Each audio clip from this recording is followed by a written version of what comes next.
लेकिन मैंने सुना था कि हम ना 60 साल की उम्र में जब पहुंचते हैं तो अफसोस होता है कि 90% उम्र हमने इस चक्कर में ज़ाया कर दी कि लोग क्या कहेंगे। आई डोंट केयर कौन क्या सोचता है। मैं जब तक हूँ, हाँ एक है कि मैं अल्लाह को जवाब दूँ, अपने ज़मीर को जवाब दूँ। उसमें अगर इमरान खान फिट होता है, I love to talk to him, मैं उसके साथ खड़ा हूँगा। उसमें अगर नवाज शरीफ फिट होता है, जरदारी साहब फिट होते हैं, कोई और फिट होता है, मैं उसके साथ खड़ा हूँ। इमरान खान जैसा कोई बंदा और आएगा, तब्दीली के नारे मारेगा, मैं उसके साथ खड़ा हूँगा। मैं इस मुल्क में तब्दीली चाहता हूँ। अच्छा। फिरदौस आशिक अवान साहबा की खुश नसीबी है जो मेरी बदनसीबी है कि मैं एट ए टाइम पहले परवेज़ मुशर्रफ साहब का तर्जमान, एशिया का सबसे बड़ा लीडर, फिर चौधरी शुजात के बाग सावे हरे हरे भरे। आप सुन लीजिए मैंने नहीं बोला था। आप उनको कहिएगा, सुन लीजिए भट्टी साहब बात सुन ले। भट्टी साहब मेरी बात अच्छा नहीं मैं करता, चलो ठीक है। नहीं भट्टी साहब की बात सुन ले। मैंने नहीं बोला था उस वक्त, हालांकि मेरी बात पर्सनल हुई नहीं थी। बात तो सुन लीजिए मेरी भट्टी साहब की प्यारी बहन, बात सुन लीजिए। कोई हर्ज नहीं है, दुनिया पूरी को पता है, आपका भी मेरा भी, हमारी कोई वैल्यू नहीं है इन लफ्जों की। बात सुन लीजिए। परवेज मुशर्रफ जिंदाबाद, चौधरी शुजात जिंदाबाद, जरदारी साहब, बिलावल भुट्टो एशिया के सबसे बड़े लीडर जिंदाबाद, इमरान खान मुस्लिम उम्मा का सबसे बड़ा लीडर, बाकी सारे जोकर्स। मैं कह रहा हूँ जी, कमेंट तो आपने किया ना, मैंने तो नहीं किया। लेकिन अगर आप यार ये क्या, मैं बंद कर दूं यार, ये क्या गुफ्तगू? मैं इसलिए कह रहा हूँ इसको, इसलिए मैं इस पे यार ये गुफ्तगू करने की मैंने देखे एलिगेशन कौन सी थी डॉक्टर साहबा आगे, डॉक्टर साहबा ये पर्सनल गुफ्तगू हो जाएगी। अगर कहते हैं तो वो सारी मेरे पास है शीट। जी ले ये क्या, ये छोड़े छोड़े डॉक्टर साहबा, आगे चलते हैं।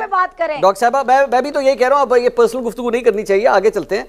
आपने चूंकि प्रोग्राम के कंटेंट पे बात करें ना। नहीं, मैं तो इसीलिए कह रहा हूँ ना डॉक्टर साहब, आपने भट्टी साहब के ऊपर एक बात कही, उनका राइट है कि वो उसका जवाब दें। अब उन्होंने जवाब दे दिया, अब इसको पर्सनल डोमेन से आगे लेके चलते हैं। शहबाज टीवी के तमाम देखने वालों को अस्सलाम वालेकुम। नाजरीन कराम, आज तंजिया तौर पर फिरदौस आशिक अवान ने जब इरशाद भट्टी को कहा कि आप पीटीआई को क्यों सपोर्ट करते हैं, इस पर इरशाद भट्टी ने जो ट्रोल फिरदौस की वो देखने लायक है। आइए वीडियो देखते हैं। सवाल ये है कि उन्होंने ज्यादा से ज्यादा यही किया ना कि उसी तरह के इलेक्शन कराए जिस तरह बाकी करवाते हैं। नून लीग जिस तरह कराती है, आप तो खुद पीपल्स पार्टी में रह चुकी हैं, आपने वो भी देखा हुआ है, कितना को फर्क आता है, बाकियों से कितना को फर्क है। कहा होगा आपने।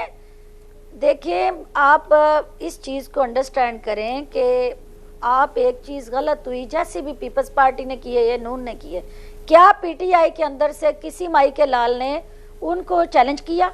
क्या वो गया इलेक्शन कमीशन के ये जमातें जो इलेक्शन करा के कागजात लेके आई हैं, या ये इलेक्शन कमीशन के पास जो डेटाबेस जमा करा रही हैं, ये फेक है, फर्स्ट है, 2 नंबर है, या ये इलेक्शन कमीशन या उनके अपनी पार्टी के कायदो ज़वाबित के खिलाफ है? को गया? तो जब कोई नहीं गया तो इलेक्शन कमीशन ने जो कोई उनके पास आता है रिलीफ देने, उसको रिलीफ देना होता है।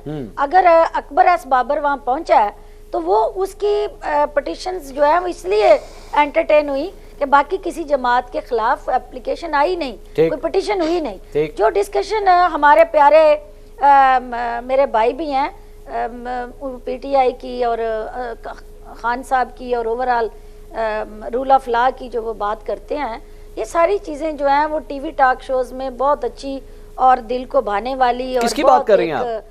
आइडियल किस्म की। ये किसकी बात कर रही हैं आप? आपके साथ बैठे हुए हैं। मेरे साथ पीटीआई के रहनुमा नहीं है, मेरे साथ इरशाद भट्टी साहब बैठे हुए हैं।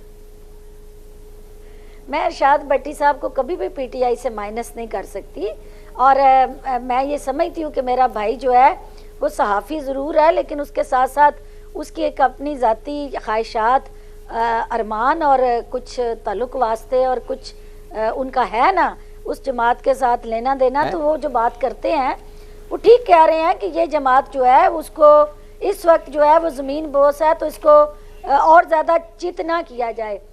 लेकिन मैं मंसूर ये कहना चाहती हूँ कि इरशाद भट्टी साहब को ये पता है कि जो सियासत के उस खेल के रूल्स हैं उसके अंदर फाउल की गुंजाइश किसी के पास भी नहीं होती, और जो फाउल करता है वो रेड कार्ड हो, येलो कार्ड हो, वो उसको देख के ग्राउंड से बाहर जाना पड़ता है।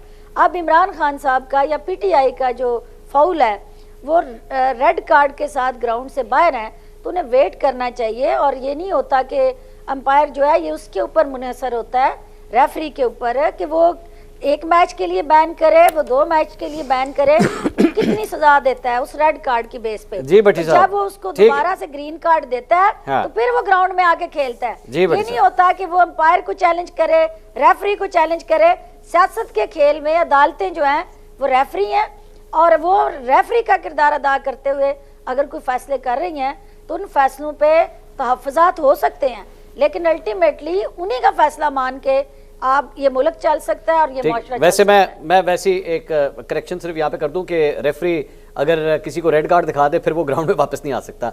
येलो कार्ड दिखाने के ऊपर वार्निंग होती है, रेड कार्ड दिखा के ग्राउंड से बाहर आता फिर वापस नहीं आ सकता। पाबंदी होती है ना जी, पाबंदी होती है। भट्टी साहब, एक तो उन्होंने कहा तहरीके इंसाफ से आपको उन्होंने कहा जी आपके जो ख्यालात उनके साथ काफ़ी मिलते हैं, तो अगर आप क्योंकि आपकी बात हुई है, आपका नाम भी अगर आपने इस पर कमेंट करना है आपकी मर्जी, वरना मैं आगे चलता हूँ।